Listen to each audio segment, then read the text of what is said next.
Hello friends, അങ്ങനെ മഴ തോരും മുൻപേ പ്രൊമോയിൽ നമ്മുടെ സ്റ്റാൻലി അലീനയുടെ അടുത്ത് ചെന്നിട്ട് ചോദിക്കും. കുറച്ച് സെൽഫിഷ് ആയിട്ടാണ് കേട്ടോ ചോദിക്കുന്നത്.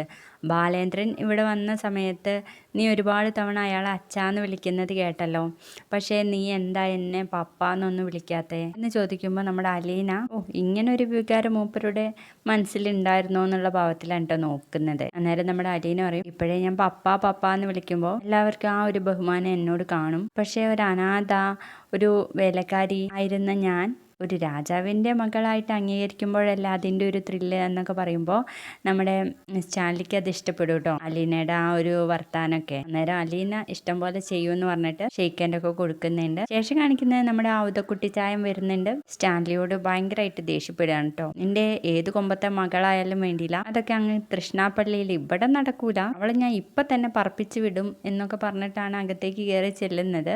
പക്ഷെങ്കില് വെല്ലുവിളി മാത്രമേ ഉള്ളൂ, ഒന്നും സംഭവിക്കാനൊന്നും പോണില്ല കേട്ടാ. പിന്നീട് കാണിക്കുന്നത് നമ്മുടെ സ്റ്റാൻലി അപ്പച്ചനോട് പറയുന്നുണ്ട്, അവള് 10-23 കൊല്ലം സ്നേഹം കിട്ടിയില്ല, വാത്സല്യം കിട്ടിയില്ല, ഒരു അനാഥയെ പോലെ ആയിരുന്നല്ലോ ജീവിച്ചിരുന്നത്, അവൾക്ക് ഒരു അംഗീകാരം കിട്ടണം എന്നുള്ളതൊക്കെ അപ്പച്ചൻ്റെ അടുത്ത് സംസാരിക്കുന്നതോട് കൂടിയിട്ട് ഇന്നത്തെ പ്രൊമോ കഴിഞ്ഞേ.